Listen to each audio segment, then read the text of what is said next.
Trauma is a complex set of issues or considerations from a clinical standpoint. So when we think about trauma, oftentimes that's associated with a particular event. So whether it be like a moment in time, like an accident, or somebody's experience over a period of time, developmental experience of abuse, for example. It's essentially somebody's response or reaction to that particular moment. The brain is basically covered in a shell, and that shell is in place so that we can be protected from external stimuli that is disruptive. When we experience trauma, that shell is damaged, and moving forward, somebody's experience out in the world is going to constantly tell them that they are not safe. They don't have safety, the world is not as safe around them, the entire worldview experience has been damaged or disrupted. The difference is that sometimes that is actually happening. Many times it might not be. And the part around trauma for us supporting folks who live with these histories is being able to understand what is safety legitimately, and do you have that in this moment? When working with anyone within LGBTQ2S communities, specifically queer men, there is already a higher risk of certain experiences, right? Just based on identity alone. There are classic facts out there around increased risk of addiction or problematic substance use, increased risk of bullying, experiences of homophobia, increased risks of suicidal ideation or physical harm attempts.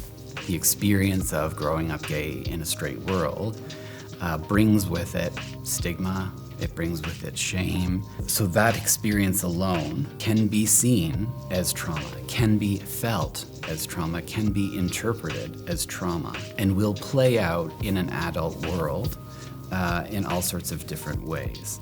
But ultimately, there's two experiences that seem to be happening with this population around trauma, and specifically around crystal meth.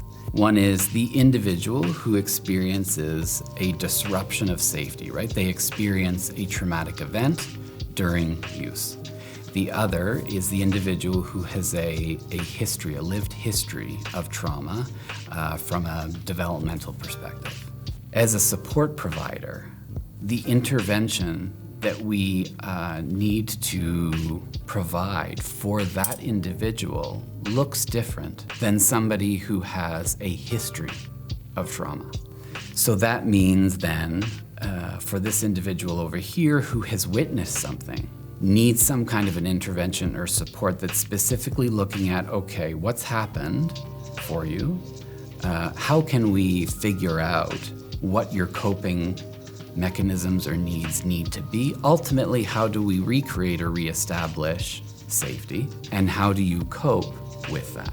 I think it's really important to be able to understand who are you speaking with, right? Like, what is their experience? What has brought this person into service, right? So if it is in the context of addiction or problematic substance use, has there been a recent event? Right? Has there been a recent event that has ultimately been disruptive, and what's that experience been, right? So through the assessment, you're trying to understand if there has been a recent moment that has turned into a disruptive experience that they're struggling with, right? And the usage plays a part in that. That is going deeper than just looking at the substance in and of itself as the key piece. Because if we're just targeting on the substance use, it isn't ultimately serving the purpose. On the other hand, through the assessment, if we learn at the very beginning that although somebody, guys are using, but they're bringing with them a history, a trauma history, that is going to then dictate in a different way the approach, right, or the understanding. The second individual is likely going to require more time. So even if we think about intake and assessment to treatment planning, the treatment plan with the second individual is going to likely be longer, require more time than individual number one. And sometimes that's important for a particular agency or environment to think about in terms of what's their capacity, what can they offer. So there are two different approaches that are happening here for queer men engaged in crystal meth with trauma in some way, shape, or form. That is above and beyond just looking at addiction or harm reduction. So all of these protective factors or strengths or resiliencies need to be embedded in some kind of support relationship, but also the programming itself.